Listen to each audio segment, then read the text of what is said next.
el día que mi hijo cumplió 7 años. Salió a jugar al bosque con su amigo. Lo dejé ir porque estaba ilusionado, con esa energía inocente que solo un niño puede tener. Cuando el reloj marcó las 10 de la noche y aún no volvía, sentí el miedo atraparme por la espalda. Abrí la puerta dispuesto a buscarlo, pero apenas crucé el umbral, me encontré con una patrulla de policía. Señor, su hijo está en el hospital. Lo que vi allí fue una pesadilla hecha carne. Su pequeño cuerpo estaba cubierto de quemaduras de tercer grado en casi toda la piel. Los médicos me dijeron que necesitaría trasplantes constantes, que el dolor lo acompañaría por el resto de su vida. Aún así, mi niño sobrevivió. Sobrevivió, pero no volvió a vivir. Con los años soportó cirugías interminables, miradas ajenas, noches enteras sin dormir.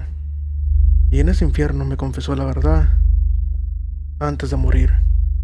Aquel amigo no solo lo había llevado con engaños al bosque, lo había abusado durante meses.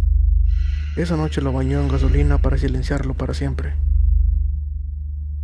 Mi hijo cayó tanto tiempo porque tenía miedo de que ese monstruo nos hiciera daño también a nosotros. El muchacho apenas cumplió 5 años en el centro de menores. 5 años. La justicia lo acarició con guantes de seda. Y para mí, la ley es insuficiente. Porque yo, en cambio, tuve que enterrar a mi hijo destrozado. Fue entonces cuando tracé mi propio juicio. Lo atrapé como se atrapa una rata que entra por una ventana abierta. Estaba a mi merced. Lo até. Y mientras él suplicaba, lo enfrenté con la voz grabada de mi hijo contando su horror. No lo maté de inmediato. Lo obligué a probar un poco de la humillación que él había sembrado. Luego, como hizo con mi niño, lo rocié con gasolina. Las llamas lo envolvieron y el olor de su carne quemándose me devolvió un instante de justicia, de esa justicia que nunca llegó a los tribunales. Dejé su cuerpo calcinado frente a un hospital. Junto con él, la grabación de mi hijo. Quiero que el mundo sepa lo que hizo. Quiero que, aunque ya no respire, pague.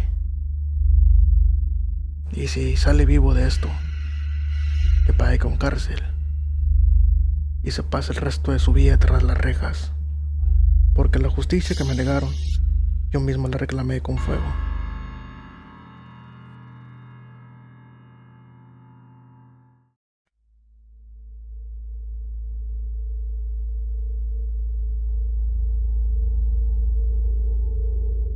Soy vidente.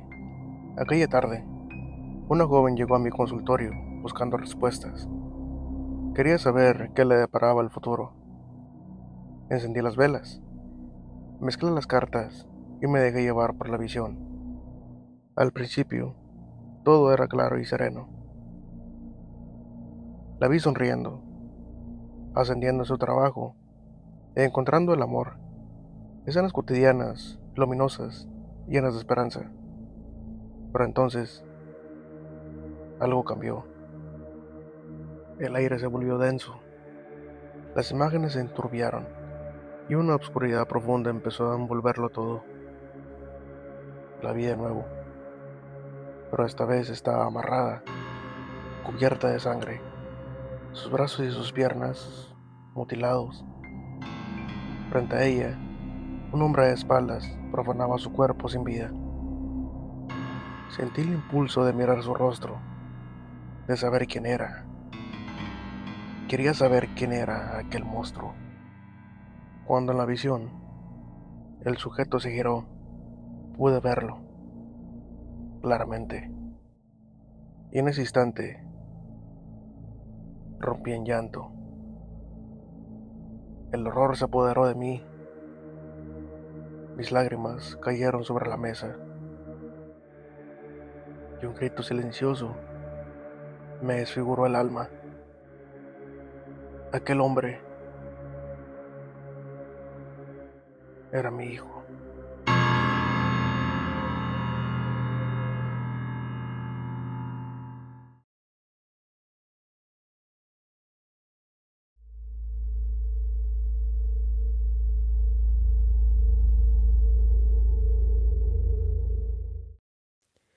Mi papá me amaba y siempre jugaba conmigo, no importa lo cansado que llegara del trabajo.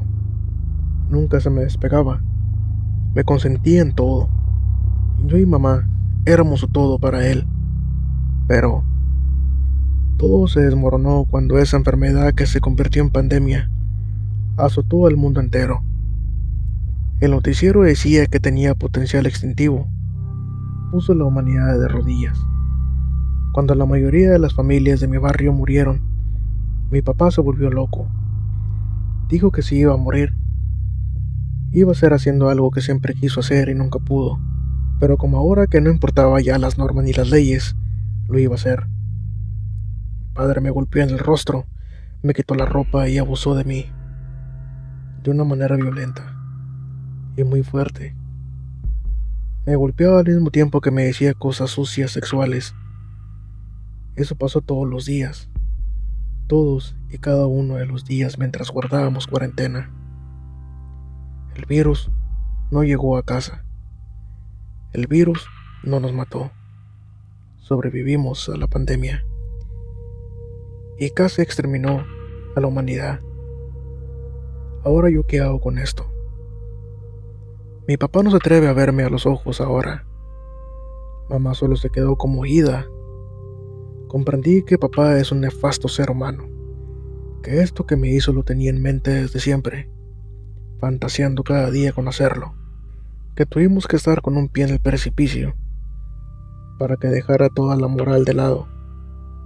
Odio a mi padre y no quiero tener a este hijo dentro de mí.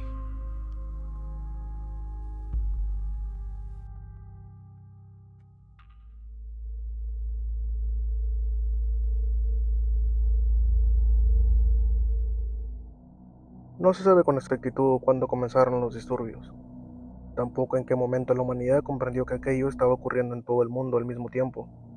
Las personas sufrían brotes psicóticos o algo parecido. Empezaron a actuar con una violencia extrema. Hombres y mujeres que jamás habían sido violentos ni mostrado conductas agresivas se transformaron de la noche a la mañana y lo hacían sin culpa, sin miedo y sin remordimiento. Lo más atroz no era que se quitaran la vida entre ellos, sino cómo lo hacían. No bastaba un disparo certero en la cabeza, no bastaba con matar. Parecía necesario causar el mayor daño posible antes de que la luz se apagara en los ojos de la víctima. Mutilaciones, violaciones, decapitaciones, empalamientos, era maldad pura. Pronto comenzó a decirse que el demonio se había desatado en la mente de las personas, que aquello era un castigo, que debíamos rezar, orar sin descanso, aferrarnos a la fe como un último refugio. Y fue entonces cuando se dieron cuenta de algo perturbador. Todas, absolutamente todas las imágenes de Jesús habían cambiado, desde la iglesia más antigua y sagrada hasta la más humilde morada donde colgaba un crucifijo. Jesús ya no sufría, Jesús ya no agonizaba, Jesús, Jesús sonreía.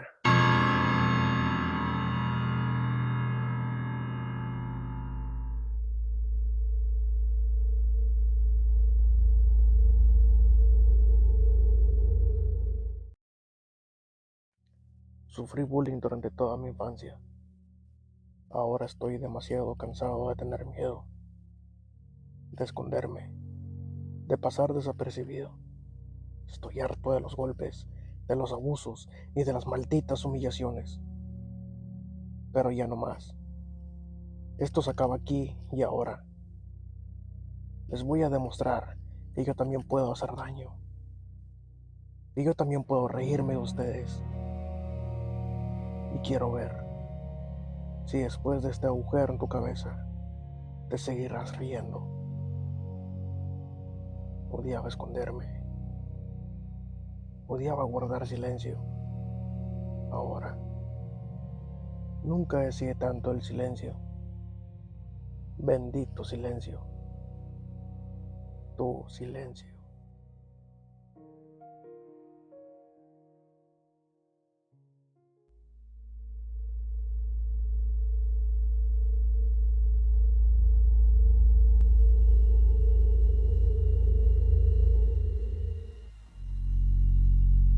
En una casa abandonada, famosa por estar embrujada, se escuchaban gritos, gritos de un hombre desesperado, llorando.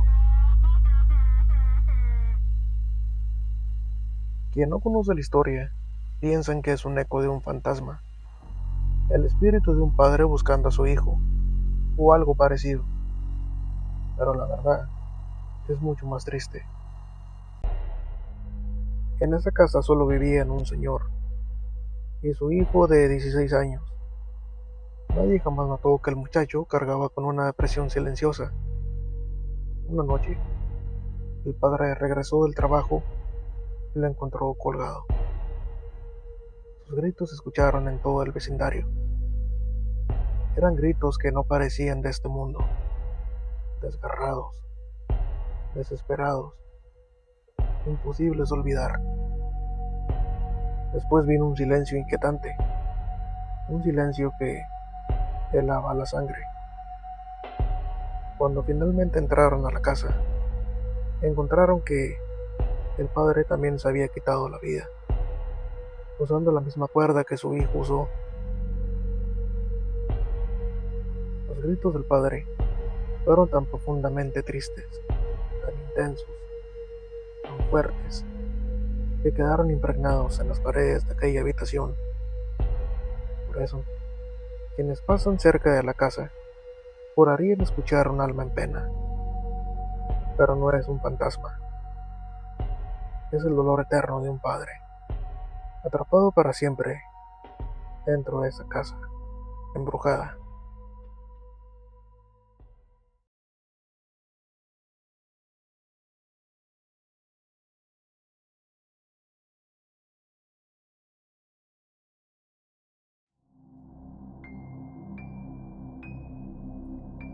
Yo trabajaba en la morgue. Me sentía bien allí, solo, en silencio, con un sueldo decente y suficiente tiempo para mi familia. Todo era estable, hasta ese día. Al llegar a mi área de trabajo, encontré un cuerpo nuevo, cubierto con una sábana como siempre.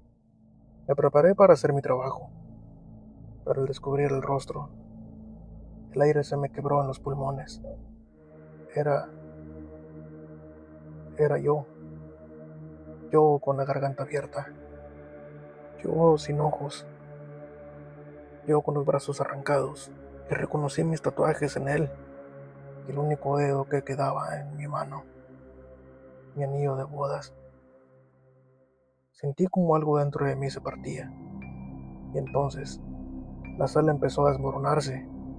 Las paredes se rompieron como si fuera polvo viejo, dejando ver un fondo negro absoluto. La morgue se hundió, el suelo desapareció bajo mis pies, y cuando intenté moverme, ya estaba rodeado por una oscuridad infinita.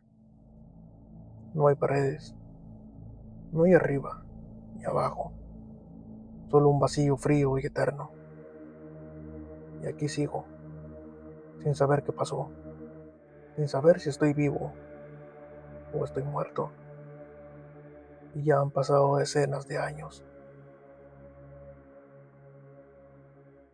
Si te gustó esta historia, dale me gusta y comparte. Suscríbete según lo has hecho. Eso me ayudaría mucho a seguir haciendo lo que hago. Y yo estaría muy agradecido y muy agradecido. Por mi parte ha sido todo. Me despido deseándoles pesadillas dignas de ser historias. Hasta la próxima.